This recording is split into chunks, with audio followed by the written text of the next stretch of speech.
Assalamualaikum warahmatullahi wabarakatuh. Selamat pagi, selamat datang di podcast Decision, yaitu Talk About Civic Education. Nah, sebelum kita lebih lanjut nih dalam berbincang-bincang, lebih baik kita perkenalan terlebih dahulu. Mulai dari aku ya. Sebelumnya, perkenalkan, nama saya Raditya Yuniarti.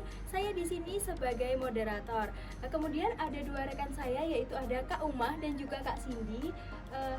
Kak Umah dan Kak Cindy, lebih baik perkenalan terlebih dahulu. Selamat pagi semuanya, perkenalkan nama aku Cindy Sugiarti.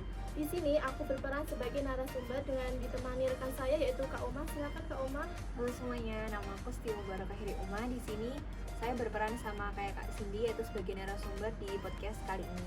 Baik, langsung kita lanjut aja nih ya. Sebenarnya di podcast ini itu kita tuh akan berbincang-bincang tentang apa aja sih, Kak? Jadi Kak, di podcast Decision Talk About Civic Education ini kita akan berbincang-bincang mengenai materi PPKN yang ada di kelas 10 sekolah menengah atas. Nah, ya benar sekali Kak. Di sini pada kesempatan kali ini kita akan membahas mengenai salah satu materi pada kelas 10 yaitu mengenai wawasan Nusantara dalam konsep Negara Kesatuan Republik Indonesia. Nah, sebelumnya aku mau mengulas sedikit ya tentang era modern pada era sekarang. Nah, pada era modern itu guru itu hanya memberikan materi lalu memberikan tugas kepada siswanya dan dikerjakan lewat buku tulis. Nah, hal itu kan pastinya kan terkesan monoton sehingga menyebabkan siswa itu menjadi malas di dalam mengerjakan tugas. Guru sendiri itu harusnya bisa memberikan variasi pada saat penyampaian materi pembelajaran. Dengan memberikan variasi media pembelajaran yang menarik, siswa sendiri akan lebih tertarik dan semangat untuk belajar. Contohnya dengan menggunakan media podcast. Podcast sendiri selain dapat digunakan kapanpun dan juga dimanapun, podcast sendiri juga terkesan lebih efisien. Oke, balik lagi ke materi ya. Aku mau nanya, sebenarnya wawasan Nusantara itu apa sih Kak kalau menurut Kak Cindy? Oke Kak, jadi pengertian wawasan Nusantara itu berasal dari kata wawas. Wawas itu berarti melihat atau memandang. Jadi secara sederhana, wawasan Nusantara itu pada dasarnya adalah cara pandang terhadap bangsa sendiri. Lebih lengkapnya adalah wawasan Nusantara adalah cara pandang bangsa Indonesia terhadap negaranya dan bentuk geografinya berdasarkan Pancasila dan Undang-Undang 1945. Dalam pelaksanaannya, wawasan Nusantara mengutamakan kesatuan wilayah dan menghargai kebinekaan untuk mencapai tujuan nasional. Oh, jadi pengertian wawasan Nusantara itu adalah sebagai cara pandang dan juga sikap dari bangsa Indonesia sendiri mengenai bentuk geografi yang berdasarkan Pancasila dan juga Undang-Undang Dasar 1945 ya Kak?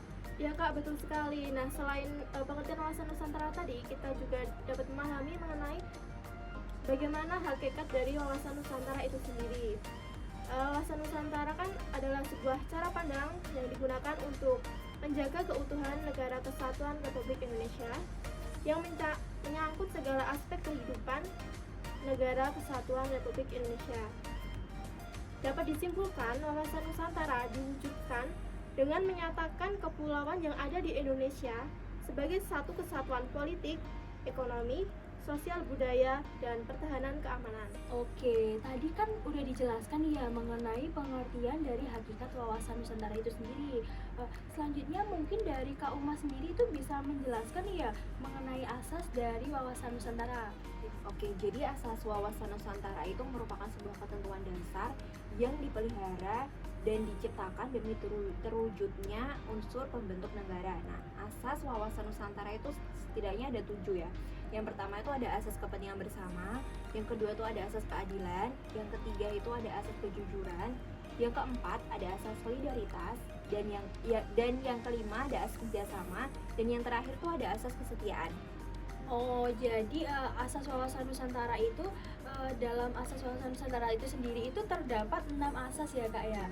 Jadi yang pertama itu meliputi asas kepentingan kebangsaan, asas keadilan, kepentingan bersama. Oh iya, kepentingan bersama maksud saya. Jadi yang pertama itu ada asas kepentingan bersama, ada asas keadilan, terus ada asas kejujuran, ada asas solidaritas, ada juga asas kerjasama dan juga ada asas kesetiaan. Baik Kak, selain materi yang dijelaskan oleh Kak Cindy dan Kak Uma tadi, wawasan Nusantara itu tentunya juga memiliki kedudukan, fungsi, dan juga tujuan dari wawasan Nusantara itu sendiri.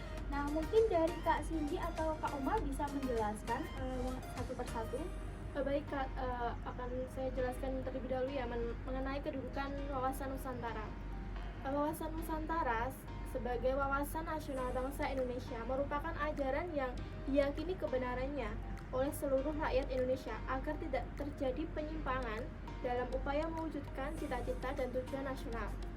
Dengan demikian, kedudukan wawasan Nusantara itu menjadi landasan visional dalam menyelenggarakan kehidupan nasional bangsa kita.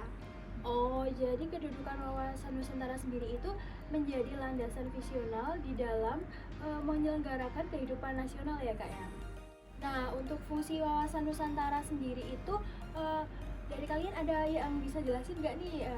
Kak Uma bisa jelasin nggak? Jadi fungsi wawasan Nusantara itu ada 4 ya. Yang pertama itu wawasan Nusantara sebagai konsepsi ketahanan nasional. Yang kedua itu wawasan Nusantara digunakan sebagai wawasan pembangunan. Yang ketiga, wawasan Nusantara itu digunakan sebagai wawasan pertahanan dan juga keamanan negara. Dan yang keempat atau yang terakhir ini, wawasan Nusantara itu digunakan sebagai wawasan kewilayahan.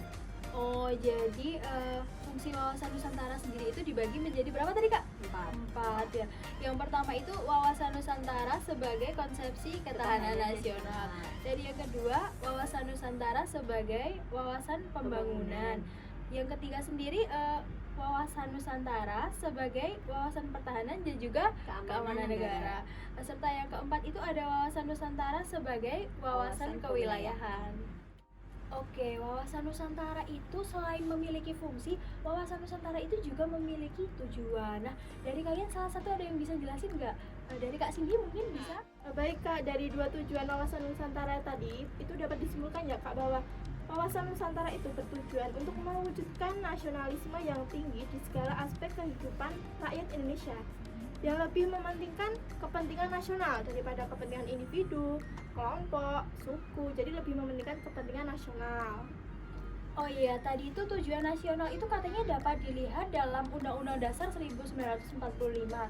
Nah, itu pada alinea berapa ya Kak kira-kira? Ya Kak, tujuan wawasan Nusantara sendiri itu dapat dilihat dalam pembukaan Undang-Undang Dasar 1945 dalam alinea keempat. Ya, tadi tuh selain aspek Trigatra itu juga dijelaskan aspek Pancagatra. Nah, mungkin dari Kak Cindy itu bisa menjelaskan apa sih itu aspek Pancagatra? Nah, aspek Pancagatra itu adalah aspek kehidupan nasional yang menyangkut kehidupan dan pergaulan manusia dalam bermasyarakat, bernegara, dan berbangsa. Aspek Pancagatra itu terdapat 5 aspek. Yang pertama itu ada ideologi, politik, ekonomi, sosial budaya, dan pertahanan dan keamanan. Oh, kalau dalam istilah populernya tuh biasa disingkat dengan Ipolek Sosbud Hankam.